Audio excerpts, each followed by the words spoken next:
It's not Ryan Leaf hosting again. It's me, Jonathan Rifkin. Welcome, everybody, to the RDL show, the Friday edition, Friday Fun Day, right here on YouTube Live. The big man, Ryan Leaf, well, he just wrapped up hosting part 2 of the Rich Eisen show this week. On his end, he'll join us in about 8 to 10 minutes or so to talk all things sports, but specifically what's been going on surrounding the NFL trade deadline. It was a really busy morning. As we bring in the guys here, Sky Guasco, the fantasy football guru, who will be settling a dispute today. Because as you all see in our chat, our friend of the show, Henry Stein Krause, I believe that's how you say the latter part of his last name, said he needs Sky today. And that's because he is currently in a feud with our frat boy extraordinaire, Mr. Charlie Moss, you see down there in the bottom right. And Rob Berger, shout out Rob. Rob missed our live show, but he gave us our fans, everybody on Twitter, a really nice little recap. Rob, I want to give you a special shout out. I also want to ask you if the quip about my salmon pink, and you said shirt, I want to remind everybody it's not a shirt, it's actually a jacket. You wear it over your shirt. Rob, I want to know if that was a few more laminates. I do have a couple more press passes up behind me today. I'm trying to deck out the studio to compete with the boss man, Ryan Leaf here. It's going to take a while. I need to get my Heisman trophy first. Moss versus the world. This is true. All right. We'll get to the comments. Get the comments rolling, guys. We'll get to Ryan. We'll get some of your questions to Ryan. Make sure that you stick around for the end. We'll have a Q&A as well. Ryan JP is currently at Rich Eisen Studios in El Segundo, South LA. He just finished up hosting the Rich Eisen show, filling in for the great Rich Eisen there. I'm filling in for Ryan today. Ryan will be back on Monday to host the RDL show once again. But before we get to Ryan in about 6 or so minutes, and we get to the NFL trade updates, because it was a crazy morning. By the way, Sky Guasco, embrace the salmon jacket. I do. I wear those to all my broadcasts, Rob, when I go out in the field. So don't worry. I embrace it more than anybody. Sky, before we get to all of the NFL trade updates, I know Sky's head has been turning this morning because this is sort of his big time realm of things this year is the NFL trade deadline. How can things now start coercing in the fantasy world? We'll get to that in a couple minutes as well. But I want to start with this. Right before the show, right before we went live, the NCAA came out, or ESPN and the New York Times came out with the NCAA's budget from the 2019 men's and women's tournament. And guess what they found? They found out that the NCAA had a budget 2 times greater for the men's side of things than they did for the women's side of things in 2019. Now, there is no tournament last year, right? So there's nothing else to compare it to. The last comp that we have is 2019. This year in 2021, we saw Sidonia Prince, one of Oregon women's basketball players, post a video that went viral about the inequality of the weight room between the men's tournament and the women's tournament. The NCAA came out, they apologized, and then they quickly backordered a bunch of or not backordered, they quickly ordered a bunch of brand new equipment, which honestly, it was very nice equipment. It still wasn't even near what the men had. And the fact that the NCAA got called out, had to apologize just to get the bare minimum of what the women should have access to is preposterous. So when you come out and you see this article about how the NCAA offsets their budget 2 times more to the men than the women, that's insane. Because what are the women doing that the men, or what are the men doing that the women aren't doing? Besides, unfortunately, bringing in a little bit more money with advertising. And guess what? The men's basketball players in the NCAA, they earn just as much as the women's basketball players. All that money goes back to the NCAA and the institutions anyways. And guess what? These women are working harder than a lot of these men just to get an ounce of recognition, to get an eighth of the recognition that these men get. And the NCAA is basically saying, we don't care. We are only going to protect our financial investment in the men's basketball side of things. That's ridiculous. It's absolutely ridiculous. It is unequal. It is not fair. And these women shouldn't have to go and blast all over social media the inequality just to get an apology and the bare minimum of what they deserve compared to the men. They should be getting exactly the same treatment in the postseason as the men are getting. Exactly the same. I don't care about budgets because at the end of the day, you know what doesn't change is advertising costs. Okay? So the budget, you don't have to put out a certain amount of money for advertising costs. Ad revenue exceeds spending for the NCAA. It does not matter. So the fact that they decide to offset 2 times more money in the budget for the men's and the women's doesn't make any sense because they're making more money out of the men's tournament anyways. Why not take the money that you're earning in the men's tournament and put it towards the women to equal the budget on both sides? If you're saying the women's advertising revenue isn't bringing in as much as the men, then use some of the men's advertising revenue to go to the women. There is no excuse. There is no excuse if you're the NCAA to show an unequal budget between the men's and women's side of sports. There's just no reason, right? And when you look at Title IX, this is where Title IX comes in. Everybody talks about how Title IX is a detriment to men's sports. It's not. This is the reason that Title IX exists. This right here is the reason. At the end of the day, the NCAA does not treat all of its constituents fairly. Title IX was created to give the women some sort of equity and equality in the situation and equity. But unfortunately, it's not enough because at the end of the day, the overarching institution gets the final say. And the NCAA is corrupt, and the corruption is displayed within its decision making at the very top of its leadership. Guys, Sky, Charlie, what do you guys think of what's been going on? First of all, man, I appreciate the passion. It's awesome to have you fired up and so knowledgeable. Of course, you work in the collegiate space, and you're absolutely right, man. Getting the recognition to the women's side is mandatory and better for the NCAA brand. It only makes sense that they better the overall product by also producing as much energy and assets to the women's side of not just, college basketball is at the forefront right now, but all these other sports, right?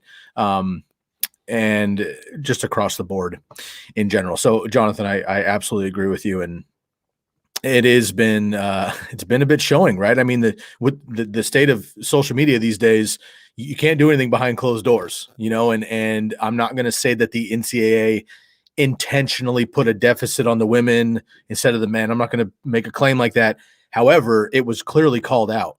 Now, to their credit, as you mentioned, they fixed the situation, quote unquote. However, maybe like too little, too late. You know what I mean? Like it's we talked about this earlier on. It's easy to apologize once you get caught. The better thing is just like set the precedent, set the even playing field off the bat, and we don't have these conversations. What do we have on the screen there, bro? JP sends in a take. Women complain about not getting paid as much in the WNBA, but every women fan I know only watches the NBA and doesn't even know any WNBA teams. To be honest with you, JP, that's kind of a pigeonhole. Maybe you just don't know a lot of women. I don't know. I'm not trying to get at you here, JP, by the way. I know a lot of men that watch the WNBA. I know a lot of women that watch the WNBA. Mm-hmm. I also know a lot of men and women. So it's a very my sports social spheres are very eclectic. So, one of the big things now is women's college basketball. Players, fans are becoming I guess I should say people are becoming fans of individual players in women's NCAA. Sabrina Yanescu was one of the biggest. Kelsey Plum. By the way, I called the school last night where Kelsey Plum went to. They still talk about her. She graduated in 2013 from La Jolla Country Day. And Kelsey Plum sort of innovated part of the WNCAA and how fans perceive these players. They become really big on these players. They follow them into the WNBA, and now the WNBA is getting a big showing. Sabrina Yanescu is the perfect example. Shea Serrano and Kobe Bryant were two of the biggest Sabrina Yanescu fans that you would find. And when she got drafted, it was one of the biggest celebrations I've seen for a player in men's or women's. I went to Oregon, right? I got to be around Sabrina Yanescu. We had guys like Marcus Mariota and Jordan Bell and Dylan Brooks and Tyler Dorsey. And guess what? Sabrina Yanescu was the biggest collegiate athlete in my time at the University of Oregon. Okay, so to sit there and say, you know what, nobody watches that's not the point. The point is that there is currently an innovative strategy being put in place by these women in the NCAA to get more exposure and to bring that exposure from high school sports to collegiate sports to the WNBA. And that innovation is happening. WNBA revenue, ad revenue is up like it's never been before. This tournament that we're currently watching on ESPN is freaking fantastic, man. It's freaking fantastic. Do your due diligence, folks. Go educate yourself on some of these women, all of these women and their teams. It is so much fun to watch. It's dynamic. The ball movement is better. There's less isolation. It is far more of a team sport than on the men's side. And if you want to learn fundamental basketball, go watch these women play because I agree. seriously, Yeah, it's fantastic. Go ahead, Charlie.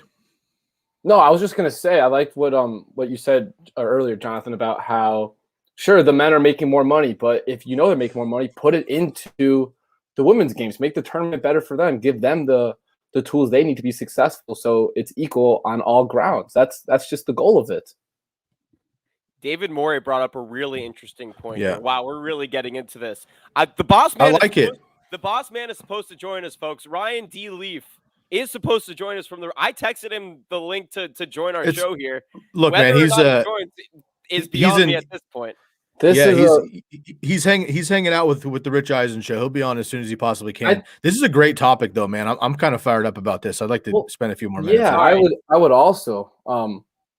Okay, so David Morey brings up a real the whole collegiate sports sphere is a fucked up mess. Let's just call it what it is, okay? I'm not really allowed to cuss on air. It's in my contract, but I don't think my bosses at Cumulus are currently watching the show. Nobody send this to my bosses at Cumulus, okay? If you send this at my bosses at Cumulus and I am not allowed to call his football game tonight or the basketball games tomorrow, I will be royally pissed off, okay? But college sports, the hierarchy, the way that it is currently ran is a fucked up mess. And David brings up a really good point here. College spending on high popularity sports, we'll call them rev sports in this situation, is higher than on low popularity sports. Should they spend as much money on men's swimming as on college basketball tournament? Absolutely not, because you don't need to. When you look at the fundamentals of college sports, you have your ads rev sports and your non-rev sports, the sports that bring in ad revenue, whether it's from TV sales or fans, and then you have sports that don't bring in revenue. With that being said here, David, you know the point here is that it varies on the school. I just was reading JP's comment at the very bottom there. Not necessarily there, JP, because it depends on the school. Guess what? At Johns Hopkins University, you know what brings in money at Johns Hopkins University is lacrosse. Men's and women's lacrosse are rev sports at Johns Hopkins University. They don't spend money on football. They don't spend money on soccer or basketball. They spend money on lacrosse. You know who else spends money? Is Minnesota State on hockey. Guess what brings in money at Minnesota State is men's and women's hockey.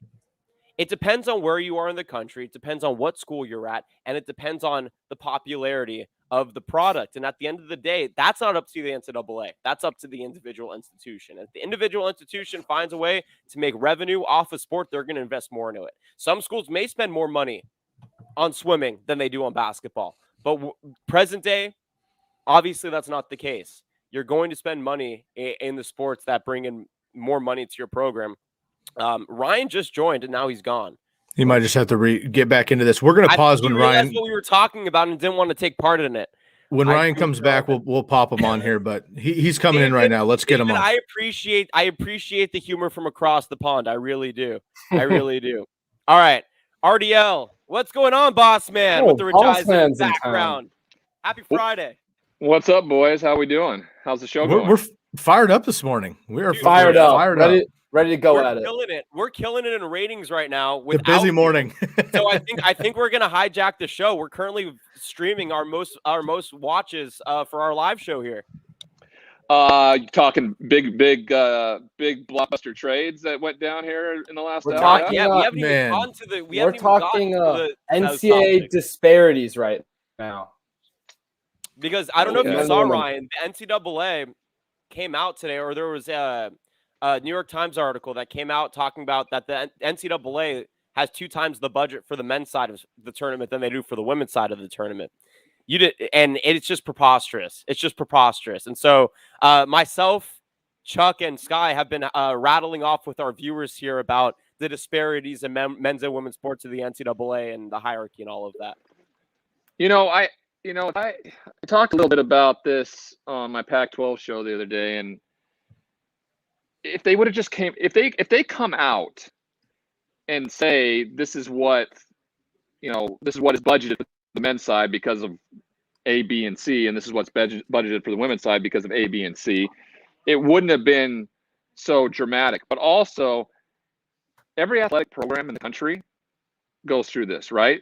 The men's basketball and football make the most money, yet you don't see a disparity in women's basketball facility or women's volleyball facility. Everybody shares in the wealth. That's just the way it works. It's the same thing the NCAA should do. It really is. So it's despicable that it continues to be a thing with women and the uncomfortability of the history of our country. It's a referendum on the NCAA and how they go about things. So yeah, it's a shame. It's interesting. But we were about to get into the NFL trades. Sky, I watched a bit of you today, Ryan, but I was too busy prepping for the show that I'm currently hosting. That is your show. While you were hosting the Rich Eisen show, but Sky watched your entire show this morning. Sky, I'll let you lead this part of the conversation because you probably have a little bit more carryover from the Rich Eisen show today. What about Ryan hosting the Rich Eisen show stood out to you with some of his NFL comments, and what should we focus on here? Well, it was real. I mean, let's just get into it here. I mean, a lot went down this morning, right? So the Dolphins trading the number 3 pick overall to San Francisco. They jump up from 12-3. The Niners do for 2021 third-round pick. They also have a first-round pick in 2022 and 23. And Ryan, basically, you put it out to the crew at the Rich Eisen show. Like, what do they expect, and which quarterback do they expect the Niners to take on, assuming the Niners will go with a quarterback at 3? Well, they've had to fall in love with somebody, because you're not going to have a shot at Trevor Lawrence or Zach Wilson if that's the way that Jacksonville and New York want to go. So there has to have been somebody they fell in love with, and the name that kind of is roaming around the halls is Trey Lance out of North Dakota State. So that's an iffy year to give up all what they did. 2 future first rounders this year, swap, and a third rounder this year. That's extensive. It's extensive. So. And what does that mean? Does that mean, are they going to try to pull a Kansas City Chiefs and have Jimmy Garoppolo lead for a year, and that means Jimmy's out after a year and the guy steps in? I don't know. When you move to 3, you're drafting the guy. I don't think Jimmy's the guy that sticks around anymore. So I don't know where we go here with this. I tell you what, it was incredibly interesting. It did tell me something. Boy, the New York Jets have a tiger by the tail, though, if they want to move the number 2 spot, because they could get a king's ransom in return, at least a top 10 pick. Right. Most likely maybe 3 first rounders. There's a lot that the Jets could do if they decide to stick with Sam Darnold. So Ryan, this might Atlanta, be too much of a watch for Atlanta to start calling. If Atlanta really wants a quarterback and they figure they can't get him now at 4 because the San Francisco 49ers jumped in there, watch for the Falcons to really try to convince the Jets maybe to move, and the Falcons pop into the number 2 spot. Is there any possible chance? People have been blowing up. I'm a 49er fan. We've been over that on the program. People are blowing me up on Twitter about this all morning. Is there any chance that, and I'm not saying it'll happen, but in your opinion, is there any chance that this is maybe a move to upgrade, not in the draft, but potentially in division, and try to go get Russell Wilson? We saw the Bears give an attempt. It was mighty, but this is the 3rd overall pick. Maybe Jimmy Garoppolo as well, and another player. No chance there? They will not trade him within the division. It won't happen. They will not do that. They're not going to get their tails kicked by him 2 times a year. It will not happen inside the division. Now, we had Jeff Darlington on our Rich Eisen show on Wednesday, and he said that he still expects Russell Wilson maybe to move this offseason. And I can't buy it. He would be the most despicable thing for the organization to send a Super Bowl winning quarterback out the door in his prime. I think he just wishes he may have not said some things he said on the Dan Patrick show that started this whole fiasco, and the fact that his agent then contributed to it. I don't see Russell Wilson going anywhere this offseason. Now, maybe next offseason, maybe a different story, but I don't see it this year happening. Okay, I got one more here for you, and just a quick note. Jimmy Garoppolo potentially getting traded and moving around. If that were to happen, a team picks him up, they would owe Jimmy $51 million in his contract. Oof. And just a note here, he played 6 games last year, full season in 2019, 3 games in 2018, and before that, he has not played more than 6 games in any season of his career outside of that 2019 Super Bowl run there. Ryan, we had another move this morning as well. We have, and again with the Dolphins. Don't just gloss over that though. It was a very good year. So this is a one hit league now. If the Philadelphia Eagles can win 1 year and it's a glorious event, San Francisco, that was a great year for Jimmy Garoppolo. So let's give it its due too. Absolutely was, and they're bringing back an entire defense that was decimated last year. So we'll see what happens. Another move here: the Philadelphia Eagles trade the 6th pick and the 156 deeper in the draft to the Dolphins in exchange for the 12th overall that the Dolphins just got about 10 minutes before that from the 49ers, the 123 and a 22 first overall pick too. So the Dolphins, 49ers, and Eagles very busy early this morning. I don't like this one. I know the Eagles are trying to build some capital and stuff like that, but you for sure at the 6th spot get Jamar Chase or Devontae Smith. You get one of those two playmakers. At 12, maybe Jalen Waddle's still around, but I mean, we don't know what the 2022 first round, playmaker class is going to look like. I don't know if this was a great move by the Eagles. I think it was well done by the Dolphins, getting what they needed to at it. But I don't know if the Eagles made the right choice in here because they better get a playmaker for Jalen Hurts in that offense. If they don't, this will be a terrible miscalculation on their part trading this draft pick. I also saw stay in school, kids. Henry, stay in school. Or just watch the RDL show. You don't need to go to school if you watch the RDL show. So Ryan, something else I caught on you mentioning on Rich Eisen's show this morning is the 6th overall pick for the Eagles and where they might go, and you listed off a number of wide receivers, which makes sense. Is there any chance they might upgrade? They're probably going to lose Zach Ertz this year. They do have Dallas Goedert, but what about Kyle Pitts there as well? Well, they can't get him at 12. I don't think they can get him at 12. I think he's going to be gone before then. So at 6, they had options. They had a lot of options at playmakers. At 12, it becomes a little more murky. So I don't really know. I mean, they get another first rounder next year. They plan on they're not going to be very good again this year, so they could have a high draft pick. Plus the Dolphins, middle of the road draft pick next year. So it's. I think it was a move simply to make a move. I don't really quite understand it, to be honest. Busy morning for the NFL. Yeah, it was a lot of fun. The show was great. We had we went from as far reaching. We had the game James Worthy on. We had Cynthia Freeland, a frequent guest on the RDL show. We had favorite Cynthia.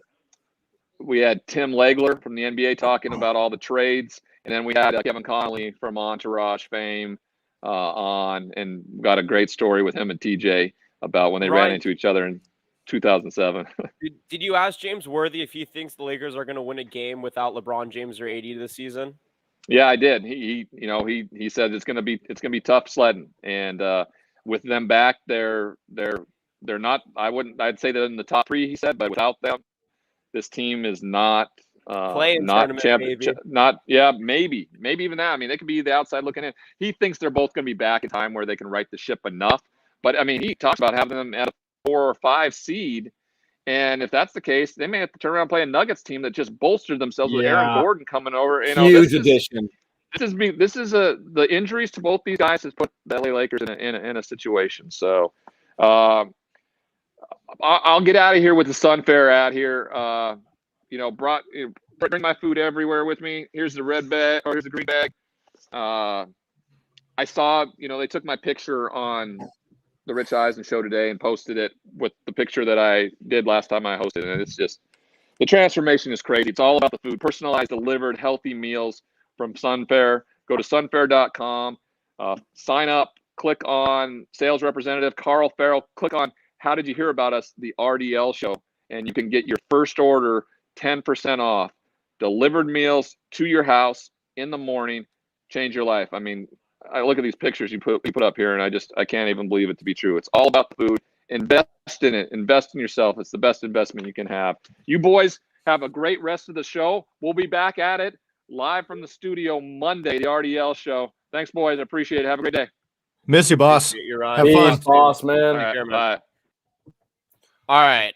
Before we move on here, there's a comment. JP earlier said that we're going at it. We're going at it, JP.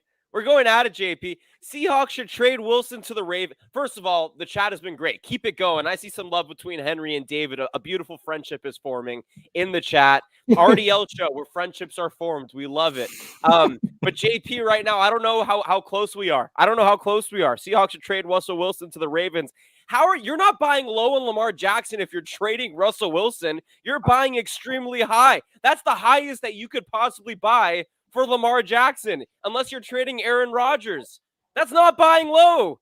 If you're buying low, you're setting like a 5th round pick and like Chris Carson maybe for Lamar Jackson. That's buying low. Listen, Charlie? I think JP's just trying to stir the pot right now. There's no way in the hell that Russell Wilson, Lamar Jackson are going to be trading places or buying high, low, whatever. That's just not going to happen. So JP, appreciate you being on the show. Appreciate you commenting, but that's a hot take and that's not happening. Oh, it's okay to disagree. And the reality is, like, there's and I like the Ravens. I think they're a great nucleus team. I know that Lamar's gotten some extra hate for his throwing quarterback abilities. He's still arguably the most dynamic overall quarterback in the NFL right now when healthy. The reality is, for Russell Wilson to leave Seattle, I would argue that Seattle and Baltimore right now are kind of equal across the board, and Seattle has better pass catching weapons currently. So there's a better defense in Baltimore, better coaching scheme and front office overall, I would argue, but I'm not going to say that there's better overall opportunity for Russell Wilson enough to make him even leave there. Chicago had more, that he was interested in, but look, I mean, I asked Ryan about the 49ers just because people are blowing me up as a 49ers fan, but I agree in division that's not going to happen. There's a couple other points I want to make here, and I know we're getting long on this here, but I did want to make a couple extra points on the NFL side of things. And we do have a huge comment section. So Jonathan and Henry, while I'm doing this, if you wouldn't mind, please earmark a couple of comments and we'll get to some Q&A here in a little bit. You just called Henry? Henry, you're in my head, bro. It's official. Wow. Baby. Henry's in Sky's head. Congratulations, Henry. Sky. I thought we were tight, man. What happened? Well, Henry opened the show with "I need you, Sky," and apparently it was subliminal that I need Henry. Can we get to this dispute before? Yes, I would love to. I would love to. Absolutely. Yeah. Go ahead. I was gonna say my fantasy football group chat's blowing up. All right, some people want to. There's 12 of us, 12-man league, very competitive. Been doing it since we've been like in 4th or 5th grade. So just giving you guys the background information. It's always been snake draft forever. And some people are trying to turn it into an auction, and I don't want that. I don't think Henry wants it, but we want Sky the Guru to handle this dispute and tell us what you think and the pros and cons of each. Okay, pros and cons. Here's the deal. You sound like a long-term, long-lasting fantasy football league.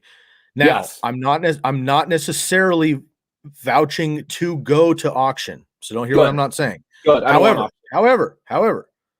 However, if people in your league want to do this and you bring it up to a league vote, first of all, the only way to handle these things in leagues is your commissioner puts it up for a league vote, and you have to have a vote within your league. Every single person has to do that, and you have to come up with a tiebreaker with 12 people in the league. So if you go 6-6, you have to have some sort of tiebreaker question that can put somebody over the top, or have a non-affiliate that you all trust that is not in the league to be that tie-breaking vote to get you over the hump. And then it has to be democracy from there. I have a way of breaking it. There's 13 people in the league. There's 13 people. The people who get the winners are there's a winner bracket and then there's a loser bracket. And then loser of our league has to take the ACT with a dog cone on. That's what we do. Have not been able to do it yet just because of COVID. The ACT. Aren't you in college? Yes, we're gonna tailgate the ACT. But the people who are in the ACT Bowl, they share a team the next year. Okay, got it. So 13 members, which is great because that offsets the voting. So basically come up with whatever you can do to offset the even vote. What I'm going to say is the only reason I would go to auction drafting, and I do like auction drafting. However, I only recommend it to a league that is sufficient enough that everybody cares enough to actually know what they're doing. Because auction is you're literally paying. It's either real money. Now, I have good friends that play in a real life auction league where they literally spend real dollars to auction off players, and they have a pool of like 10 grand at the end of the year. That's actual money in their fantasy league. So if you're doing something like that, that's crazy. If you're doing like fantasy bucks, like $200 a draft, you're going to have quarterbacks going off at like 40, 50 bucks a pop, running backs, whatever, and an auction runs that way. I only recommend that you do that if everybody in your league is up to par and knows what they're doing, because as cool as it is for the people that know what they're doing to cheap out people that don't and burn them and get deals like it's fun for you, it ruins the league. And people are going to be upset that they got cheated. They're not going to be invested moving forward, and they can destroy your league ultimately. So in your case, I do not recommend that you do that change. But if you do that change, then I recommend everybody severely study up and make sure that you're ready for an auction, because this is a completely different beast. I appreciate you believing in our league's affluences. Yeah, man, it's well, I appreciate that. So it's feel free to reach out to me. You can DM me on Twitter at my name, Sky Guasco. We can talk fantasy football all day long. We have a lot more to cover here on the RDL show. But Charlie, hope I was of some service to you. You could not have done it better. And I want to give a quick shout out to Dean. You remember Dean with the Dean bomb? He actually is the back-to-back champ. So I had to give him a quick shout out right there. Respect, Dean. Well done, buddy. I played auction once and I hated it. I hated every moment of it. It is tough. It basically you become, so in dynasty leagues, you have this mentality in fantasy that like maybe you're the GM, you're working long term, you're switching draft picks, you play that role. If you play an auction league, it is a whole nother beast. I mean, you really need to be invested to do an auction league productively. So I'm going to throw that out there. It's in my opinion the most difficult fantasy football platform and strategy to play effectively with an entire league. I love fantasy. Guys, Sky, go check out TCK Pod. Sky is an award-winning fantasy football podcaster. Award-winning. How many people do you all know that have won an award for talking fantasy? I know a lot of people in the industry, and Sky's the only one on my end. So go check out TCK. Yeah, there you go. Look at that plug. He was ready. He's like, oh, he's gonna plug me in. I'm gonna put that banner up. Look, I pay Jonathan big bucks to be my PR guy, and when it comes through, it comes through. You know what I mean? Yeah, I haven't gotten that Venmo yet. So once Ryan pays me after Gonzaga loses, I'll just send that money to you, and we'll call it. Yeah, he's gonna pay you $1 because he didn't like Ryan owes me a good part of the bet. Ryan owes me my championship ring back, and he owes me $100. JP asked a question: does this one work? Russell and Jaron Reed, who I read was going to get cut today, for Jeremiah Adechu, Cody Whitehair, Jalen Johnson. Dude, I don't know why you would. No, it's just too much. No. JP Chance the Rapper, it's not going to work, buddy. All right, just know that. I mean, he's not. Yeah, Russell's not gonna leave for anything less than multiple first round picks and prolific like Pro Bowl type players. And they're also going to cut Jaron Reed. They're literally going to cut him. I know that you want to trade him for value. I don't. Also, by the way, I heard yesterday Daniel Jeremiah. We all know Daniel Jeremiah, ESPN, fantastic NFL coverage. Apparently, Pete Carroll's back on the Russell Wilson bandwagon. So I don't think that they're going to trade him. I think we're going to see a very similar situation to what we saw in the NBA with like Kyle Lowry, where we're hearing rumors. Speaking of NBA, I don't want to. Oh God, Charlie's tooting his horn. But I don't think that Russell Wilson's going to be in a different uniform. I just don't. I'm trying to get Russell. I know you guys. Look, guys, you're a Seahawks fan and you want to get Russell Wilson traded.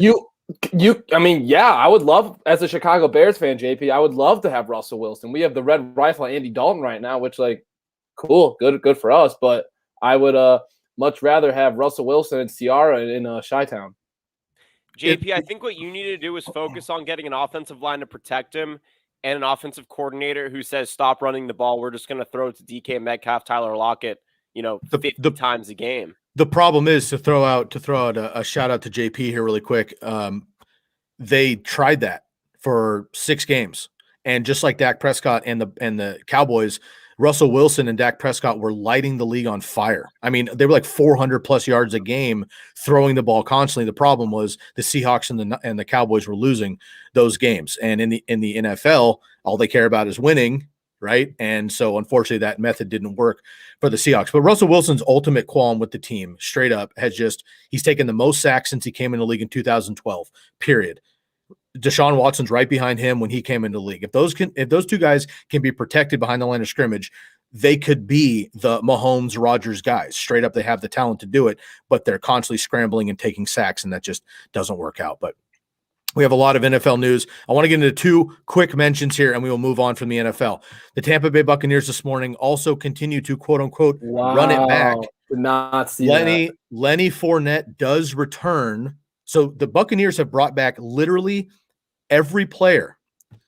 They have brought back every player from the Super Bowl champion roster from last year, except for Antonio Brown so far. AB has talked to a couple other teams. He has his cousin Hollywood Brown in Baltimore. Maybe he goes there. If he doesn't, he got to take a pay cut and run it back with Brady. We'll see what happens. But 1 year, $4 million for Leonard Fournette. Leonard Fournette in the NFL playoffs last year, 132 yards from scrimmage and a touchdown versus the football team, 107-1 versus the Saints, 74-1 versus the Packers, 135-1 versus the Kansas City Chiefs.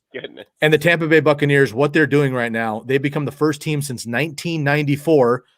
49ers won the Super Bowl over the Chargers that year, to bring back all 22 starters from the Super Bowl champion roster. So this has never been done before, what they're doing, at least in the salary cap era. So the Tom Brady effect is much more than bringing down a couple superstars. This is also retaining everybody, having pro athletes looking to get theirs, taking less money to try it all over again and try to go back to back, which is very rare, but they literally have the same exact team if everybody can stay healthy. Pretty phenomenal what they're doing in Tampa Bay.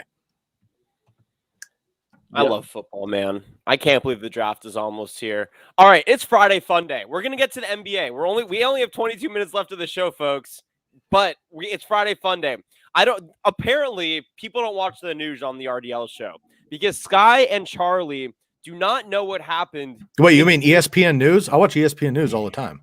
Apparently, they don't watch news outside of sports. I like to have an eclectic palette, right? I like to be able to be knowledgeable in all factions of life, not just sports. I go out and I call games all day. I'm on the RDL show. I don't need to go out and know more about sports. I already know a lot about sports. You guys are watching this show without Ryan Leaf on it, which means that you trust my knowledge. I appreciate that. I hope I don't misguide you. And if I do, that's just the nature of this job. But Norfolk State. Charlie, I can mute your mic like that, just like that. I can get you off of this show like that. Hey man, if you can't take the heat, you gotta get out of the kitchen. I know that True. you need I know that is ludicrous quote. Thank you, Sky. Thank you, Sky. Charlie, I am such a giver, and I know you need the IU credits, the college credits for this internship. So I'm not going to boot you from the show. That's how much of a giver I am, and I'm gonna write you a solid letter of recommendation. Okay, so let's just all take a big breath. All right, so apparently these two guys, you could lose all your viewers. Thank you, Henry. Thank you, Henry. But Henry, you realize that if we lose all the viewers, all you're doing is hurting Charlie at the end of the day too. So if Charlie's your boy, with me for life, though. If Charlie's your boy, this is me and Hen right here. This is me and Hen right here. Good. If Charlie's your boy, Henry, if you guys are really like this, you're getting this viewership to go up. You want Charlie to get as much exposure. And by the way, Sky's Beard, you want Sky's Beard to get as much exposure as possible on this show. Before we get to the NBA, it's Friday Fun Day. I don't know if you guys saw it, but the Suez Canal, which is this narrow little strait in between Egypt and the Sinai Peninsula, which is South Israel and whoever, it's disputed territory at this point. A ship actually got lodged vertically or horizontally in the Suez Canal, and it blocked over 100 ships from being able to go through. So this morning I was on Twitter. It's Friday Fun Day. We're going to watch something fun here for about 30 seconds. It's cute. This is the assigned tagline to this tweet was, "This dog should have been used to clear the Suez Canal." I find this funny. I hope you do too. Look how cute he is. Look how cute he is. So water starts running and he starts digging. He starts digging to get a waterway. Are you kidding me? That is phenomenal. Look at this dog. Look at him go. What a smart dog. No, it's not. There's this one part a little bit further back where he jumps out of the way. I want to point this out here. Okay. Look at that. Oh, yeah, there it is. So he's got more hops than me.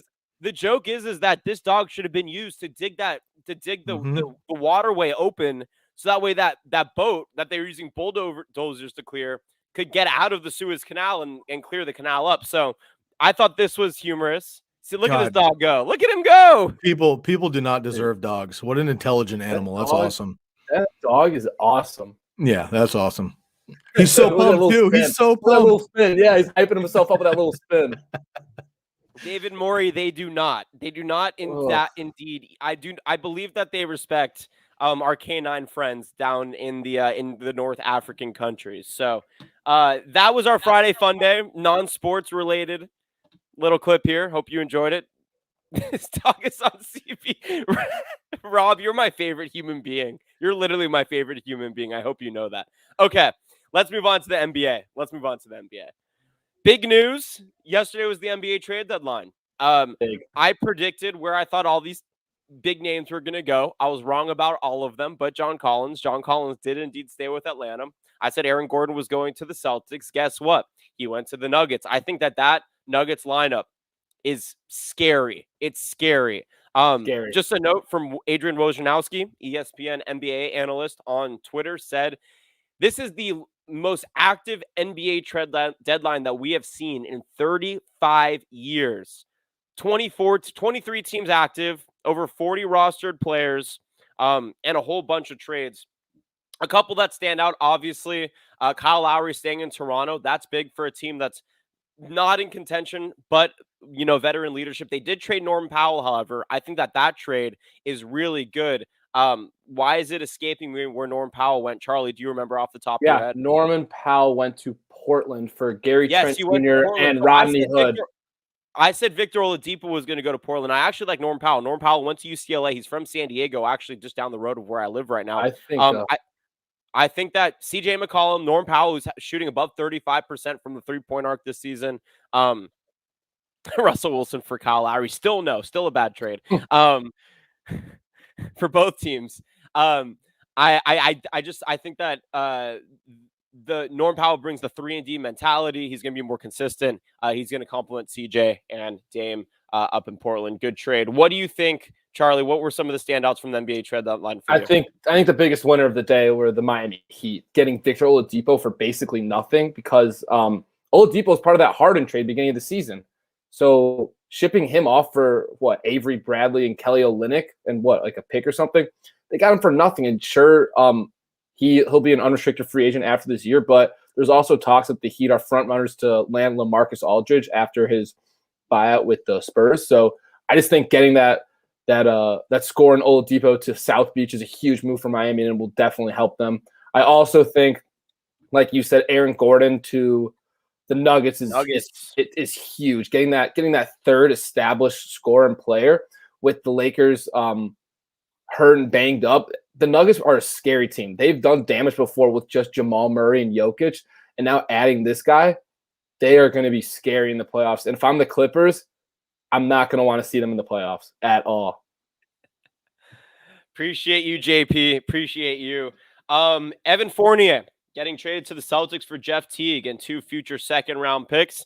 If Evan Fournier stays healthy, this is a perfect piece for the Celtics. I know everybody's been talking about big men. They ended up trading Daniel Tice for Mo Wagner as well, and Javonte Green was part of that trade. I was really big on the Aaron Gordon to Boston train. However, I'm a Celtic fan. I don't think I've actually expressed that on the show. I'm a big Celtic fan. I like Evan Fournier when he's healthy. 20 points, 5 assists. Like, this guy can consistent 38+% three-point shooter. He can spread the floor. He'll come off the bench. He'll complement Marcus Smart, and I wish they traded Kemba, but they didn't. I'm cool with the Evan Fournier to Boston trade as long as he can stay healthy. I also think that the other interesting trade here was the 76ers. Oh, excuse me, the Clippers. Rajon Rondo for Lou Williams. Yeah. 2 second-round picks. Lou Williams said earlier this season, if I get traded, I'm retiring. He's from Atlanta. He's from Georgia. Wanted to play on the Hawks his entire childhood. Didn't get that opportunity. Rajon Rondo is basically going to come and beat the Lakers, in playoff Rondo fashion. That's what the Clippers did. They're emulating what the Lakers did last season, in bringing on a guy who turns it up in the postseason, who can facilitate. And they don't need the scoring. Lou Williams has not been an efficient scorer off the bench this season. They don't need the scoring. So that trade right there, all it brings them is an extra level of playmaking, which they do need. Reggie Jackson off the bench, he'll score for you. Pat Beverly, 3-and-D guy. Paul George and Kawhi Leonard, their usage is going to be off the charts. There's no reason to have Lou Williams out there. This was a very good trade for the Clippers. Anything else before we move on here? I was going to say, Draymond Green even tweeted that it was the best trade of the day. So, I mean, the players know what's good. The players know what type of addition Rondo brings to them. So, I think it was a great move for the Clippers for that getting that veteran experience in the playoffs. I also thought the Bulls getting Vucevic, getting Levine and Vucevic They got together. Tice and Vucevic. That is Yeah, phenomenal. they got Tice and Vucevic. They're going to be. I mean, I think their defense is going to hurt. Not going to lie, but the Bulls GM, what's his name again? Thank you, Rob. By the way, the Bulls GM. Good question. Arturis something. Whatever. He said he did this move because he wants to make Chicago a more Wait, who'd you say it was? It's like Arturis something. Arturis. No, it's Mark Eversley. You're wrong. You're so wrong. I'm looking at it right now. You're wrong. I know it's you're wrong. Oh my goodness. Arturis. It's Arturis something. In 2020, Arturis Mark Eversley is the general manager of the Chicago Bulls. All right, okay, then Arturis is the president of basketball operations. He's the one calling the shots, so excuse me for that. But he said that the addition of Vucevic was primarily to make Chicago a more valuable destination for free agents. We haven't landed one in a while, so just getting this all-star pairing him up with Levine and getting some other pieces will definitely make Chicago a more hot spot for free agents going forward. All right, NBA, very active deadline, 23 teams, 46 roster players, 16 trades. I don't think anything has changed, though, in terms of the odds. The Lakers, without AD and LeBron, are on the bubble in the playoffs. With AD and LeBron, they can win the West. Brooklyn is still by far the favorite to win the championship. I think I agree with that. Other than that, I mean, the Mavs getting JJ Redick helps with the bench production because right now they can't shoot threes for shit outside of Luka Doncic, who's also shooting at like a 33% clip. Other than that, no other team besides the Clippers, who are already in contention, really did a lot to put themselves into contention. Denver, maybe, but I still think with AD and LeBron fully healthy, Denver probably loses in 6 to the Lakers in a 7-game series. All right, let's move on here. Athletic Brew and then March Madness. Guy, tell us about the non-alcoholic beer that sponsors this show. Oh, you're muted. Sky's muted, everybody. Can't hear you, Sky. Everybody just stare at the beard and pretend. We'll try to ad-lib here. I'm going to ad-lib for Sky. Everybody, welcome to the RDL show. I'm on it. Sorry, I was reading through 70-plus comments while I was on my NFL tirade. I had to catch up, boys. Thanks for covering on the NBA. I want to address one single comment in there when I'm done as well regarding my ball cap here today, and I appreciate that it came up. Athletic Brew. So here's the deal. Non-alcoholic beverage. Okay, and you might be thinking to yourself, we get comments every single time, like non-alcoholic beverage. I hear what you're thinking, but here's the deal. If you are unfamiliar with Ryan's story and Ryan's past, you should do your homework. Make sure you go check that out. Obviously, very passionate about recovery and recovery efforts. I have been in the similar vein for the majority of the last decade of my life as well. Athletic Brew still gives you the opportunity to enjoy a tasty, delicious beer. It's a legit beer and it's a good beverage. You're able to be out and social and not be self-conscious if you are. And if drinking has been a focal part of your hangouts and you're self-conscious by not having a drink in your hand, which a lot of people are, then this still allows you to do that and have a good time. Best part about it, in my opinion, is that it's non-alcoholic. However, it doesn't lack the taste. I'm in the Pacific Northwest. I'm up here in Oregon. We have more microbreweries and craft breweries than anywhere else in the entire country and probably the world outside of some places in Europe, maybe. 98% of the country's hops come from the state of Oregon. Fun fact. Thank you very much. So we cherish delicious IPAs, especially up here in the Pacific Northwest. And the IPA Athletic Brew is one of my favorite beers, period. And I don't have the side effects. I don't feel groggy. I don't feel weighed down. I can still be athletic, literally, if I'm out for a run or doing whatever I got to do. So Athletic Brew is definitely a beverage of choice for me.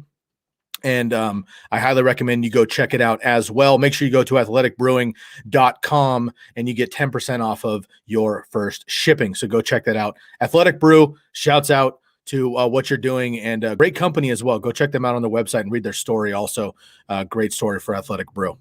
Microbreweries just down the road here for me in San Diego. All right, we got 9 minutes left here, folks. Let's make them count because I know that we have an unsolicited, apparently an unsolicited comment from Charlie at the end of the show. So I want to get into ahead.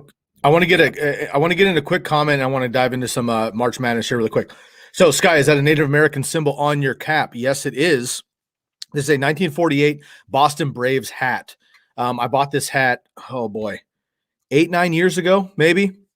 Did some research on it, and I actually have a deeper take I'd like to get into another time. Not now. We're running a little bit short on time, long in the tooth today. But the significance of the Native American symbols and certain teams versus certain other teams. Mainly the former name of the Washington football team versus maybe the Braves or the Chiefs. So I'd like to dive into that another time. But to address this hat, it is a 1948 Boston Braves hat. This is the hat that they had before they became the Milwaukee Braves and eventually, of course, currently the Atlanta Braves in the Major League Baseball. So I appreciate you bringing it up, David, and I will get deeper into this another time. All right. March Madness. I don't think we've talked about Sky's beard a lot, but the chat is really popping on Sky's beard. Yeah, So chat's been awesome. I can't keep up today. I'm doing too much talking, not enough reading. You know what I mean? Feel free. What do we got here? Go ahead. Is this a Q&A on my beard for the next 10 minutes? No, let's do it. We'll keep the question. I mean, if you want to learn about, we need to get like Harry's. We need to get like one of those beard trimmer sponsors or something. Oh, it's all. You know what? Yeah, Honestly, it's all about the beard Manscaped. oil. It's all about the beard oil. I mean, you really gotta. The problem is, guys, is that if we got Manscaped to sponsor, then Sky would basically be obligated to shave his beard because he would have to use the beard That is true. I didn't think about that. Hey, you know, this is dangerous territory. I will say I may or may not, let's hear that correctly, do a trim minimum if we were to have some sort of sponsor like that and making sure that it's coming to my door. What about if we get 2,000 subscribers by like the end of the first week of April? We're at 500 and a couple of cents after. What would it take? How many subscribers would we need to get in what amount of time for you to at least trim? 2,000 by the end of April would be a significant trim. That's fine. That's fine. We can talk about a deeper one maybe later on when it's summertime and it gets a little warmer. Maybe we start talking 5,000-10,000 subscribers. We do something a little more drastic. All right. Guys in the chat, let's set up some parameters for subscriptions for trim. While we're on this, let's address this really quick here. JP, I tried to donate, but there isn't a super chat or Streamlabs. Jonathan, can you cover this real quick? Yeah, I appreciate it, JP. We put a little thing in there right now. Noted we don't need donations. We're just happy you're here. When we get to 1,000 subscribers, which will be in the next week or so, I would assume we will be able to monetize. You will be able to donate. We will never ask you for donations. Again, all we appreciate is you guys just chilling with us, talking sports, talking about Sky's beard. Really appreciate you guys. It's been a super fun show today, man. Really fun show. Yeah, no, today's probably been the crazy thing today's been my favorite show. Yes, I'm hosting 100%. The comments have been through the roof today. This has nothing to do with Ryan not being here. I want to put that out there really quickly. Hey guys, we're gonna get fired. Let's just move on. We got to move on here. We're gonna get fired. I've cussed on the show. We've had our most views of a live show to date. I told Ryan that when he came on, and it's been our best show. We got to get out of here. Freaking fired! It's unbelievable. I hope Pat McAfee's hiring. All right, we've really gone into this. 5 minutes left. Got to talk March Madness here. Let's go. Sweet 16 men's and women's side. 3 teams currently have both their men's and women's team representing their schools in the Sweet 16. Baylor, Michigan, and Oregon are the 3 schools. I said UCLA was going to win. They lost to South Carolina a couple of days ago. And so they're out. So it's Baylor, Michigan, and Oregon. Guys, to me, before we get to the games tomorrow, I firmly believe that Baylor has the best chance and should be the favorite to win both the men's. I know UConn is fantastic. I know UConn women's is fantastic. They have one of the best players in the nation. She's only a freshman. I think that Baylor, legitimately, if I were to put money on both teams in a parlay, Baylor men's, Baylor women's winning the national championship on both sides. Joining, what was it, 2014 UConn Huskies, Sky, or 2013 UConn Huskies? 2004 and 2014. Both. 2004 and 14. They did it twice. So joining those Husky teams as the only teams ever to win both the men's and the women's tournament in the same year. Guys, what do you think? Yeah, I'll let Charlie maybe make a case for his Wolverines. I'm gonna give a shout out to the Ducks here really quick. I mean, coming in as a middle seed for the Ducks each side. Look, I'm rooting for them best we possibly can. You can tell I'm a Duck fan right behind me. Autzen Stadium and the University of Oregon is about 5 miles from my house right now, but they have a very tough hill to climb. I think Michigan has a significant opportunity as a number 1 seed in the men's bracket. 6 seed, they have to get through Baylor, a number 2 seed in the women's. That's going to be tough coming up in the Sweet 16. But you're right, man. A number 1 seed and dominant number 1 seed in the men's bracket, and a number 2 seed in the women's, and they have been pretty prolific in the last couple of weeks. JP, I'm mad at you again. We made amends, JP. Oh my we God. made amends, and you had to go and you had to cut the cord again. I said this earlier. He's trying to stir the pot. Don't feed into it. Don't feed into it. Have to. You know what? I gotta appreciate JP right now because he is single-handedly creating controversy on the show, which is blowing our ratings through the roof here. So JP, we'll have to give you a really raise. good job not letting the genetic high blood pressure that runs in my family gets me, but JP is undoing all of the hard work that I have to keep that level. Hey, here's the deal. I would say that, and I don't think I'm off base on this. We're going to cover Justin Herbert another time. We got a few more minutes in the show. We got to get into the brackets coming up on the men's side for the games coming up in a couple of days or tomorrow. But I will say that I'll speak for Jonathan here. Jonathan has had the opportunity to interview and hang out with, and I would say low-level friendship with Justin Herbert. Okay, here at the University of Oregon. And Justin Herbert being a Duck, going to the Chargers, being the rookie of the year, and doing all that he possibly can. This is all from Justin Herbert right here. I have a few more on this side too. So JP, I just want you to know we are not a general talk show covering Justin Herbert. So just be prepared to step in the ring. That's all I'm saying. Let's get into some NCAA more so. I made a case for the Ducks, not really feeling it. Baylor, I think, has the best chance of those 3 teams. Charlie, any chance the Wolverines can get it done as a 1 seed in the men's, a 6 seed in the women's? Yeah, so I actually like our matchup with Florida State. I was terrified to see LSU. They have a lot of offensive firepower, defense not so much, but FSU is a good team. They are tall, they're lengthy, they're athletic, and they defend. Their only issue is I think they have a tough time scoring. That's why I'm not as nervous. I do like the matchup. I do think Michigan will advance, so I'm excited to watch that game. On the girls' side, Michigan-Baylor, I believe, right? Michigan Baylor 6 first 2, yes. Yep. So Michigan has a player by the name of Naz Hillman. She is a beast. She scored 50 points against Ohio State this year. Unbelievable. She's going for 30 points against Baylor. Expect to win for Michigan. See them both in the Elite Eight. I love it, bro. I love that call, man. Charlie's feeling it. I love it. Go Wolverines. The kid from IU who's for some reason a Michigan fan. And he goes, "Oh, well, I grew up a Michigan. I grew up a USC fan. I went to Oregon, and as soon as I went to Oregon, I was no longer a USC fan." That's not an excuse. That's not an excuse. Some things don't change, all right? Don't hold it against me. We love you for your flaws, Charlie. I promise. Sweet 16 tomorrow, both men's and women's. Men's is going to be a lot of fun. We'll see if Gonzaga can do big things. I believe they're playing Creighton, and then on the other side, Baylor, Villanova, and Oregon, USC, a Pac-12 battle out there in the West region. That's going to be the biggest game of the Pac-12 season. One of those teams is going to be in the Elite Eight.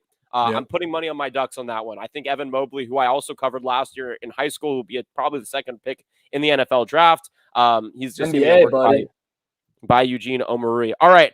Right before, of course, JP went to Washington. No wonder. We're literally destined to be rivals. We can't go there right now. We cannot go there right now. JP, tune in on Monday. We'll have more to talk about. JP, well, and what's even better is, of course, you all know that Ryan went to Washington State. So JP, we have Oregon and Washington State, the biggest rivals to UW. JP, I love it, brother. Welcome to the program. Great having you. Program.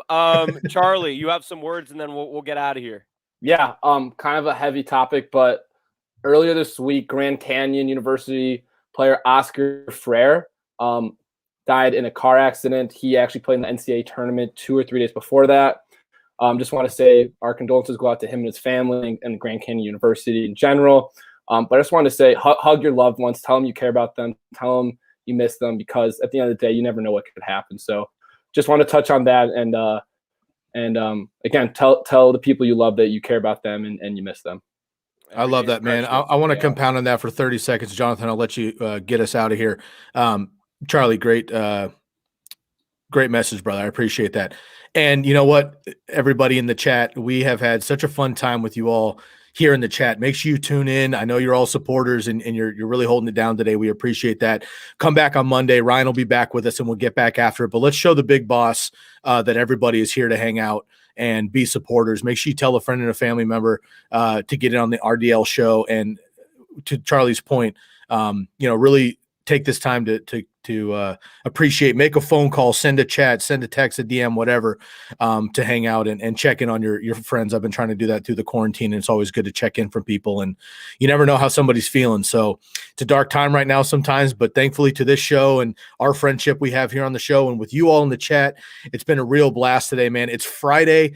This show has got me so fired up today, dude. I'm like really amped to hit the weekend. We got March Madness. We got huge NFL stuff I still have to dive into.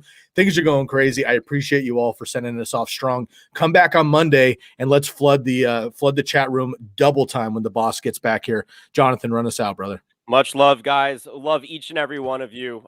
Couldn't be more excited. Couldn't be more appreciative of this opportunity to be able to just sit and talk sports and beyond with all of you. This is the greatest job in the world.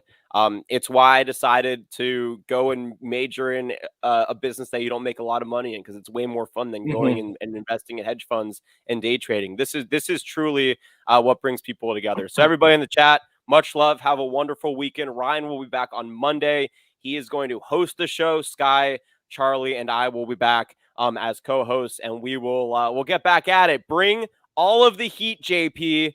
David, enjoy that glass of white wine, but expect an athletic brew in your hand in your man.